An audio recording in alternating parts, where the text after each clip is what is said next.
এই যে বন্ধুরা, আপনারা ঠাক ঠুক শব্দ শুনছেন না? এটা আমি গলা ব্যথা এবং টনসিল ফোলার মহা ঔষধ তৈরি করছি। এর মধ্যে আদা, গোলমরিচ, লবঙ্গ আমি এই দেখুন শিলনোড়া দিয়ে কেমনভাবে আমি থেতিয়ে নিচ্ছি। এরপরে দেখুন এই আমি একটা সসপ্যানের মধ্যে আমি জল নিয়েছি, জলটা ফুটছে, তার মধ্যে দেখুন আমি দারুচিনি দিয়ে দিলাম কয়েক টুকরো। এবার দারুচিনি দেওয়ার পরে আমি কয়েক টুকরো তেজপাতা দিয়ে দিলাম।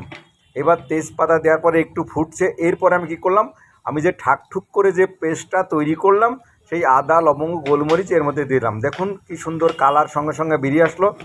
এবার দেখুন এই যে ফুটন্ত এই টকবক করে ফুটছে, এর মধ্যে আমি কি এই যে তাল মিষ্টি দেখা যাচ্ছে, এই তাল মিষ্টিটা এবার এর মধ্যে আমি ছেড়ে দিচ্ছি। দেখুন তাল মিষ্টিটা ছেড়ে দিলাম।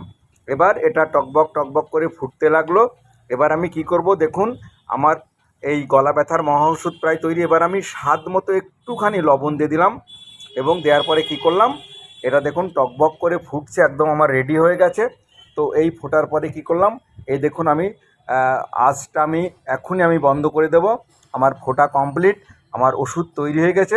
তো দেখুন আমি এই দেখেন আঁচটা আমি বন্ধ করে দিচ্ছি, এখনও ফুটছে। দেখুন আঁচটা আমি বন্ধ করে দিচ্ছি, ফুটছে। এবার কি হলো, আঁচটা বন্ধ করার পরে আমি কি করব দেখুন, এবার আমি এটাকে এই দেখুন সেঁকে নিচ্ছি। সেঁকে আমি একটা বড় কাপের মধ্যে এটা নিয়ে নিচ্ছি এবং প্রায় 200 ml কাপ আমি প্রায় 150 ml তৈরি করলাম। এটা আমি তৈরি করেছি, দেখুন সুন্দরভাবে আমি ঢেলে নিচ্ছি।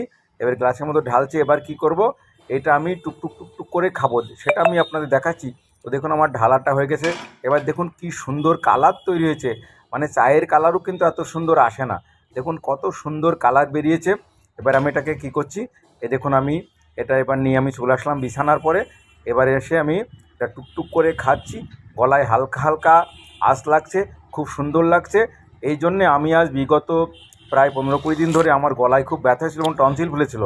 এই পাচন তৈরি করে খেয়ে আমার ডাক্তারের ওষুধে যেটা হয়নি, সেটা এই পাচন তৈরিতে আমার কাজ হয়েছে এবং এটা খুবই উপকারী, আপনারা করে খাবেন।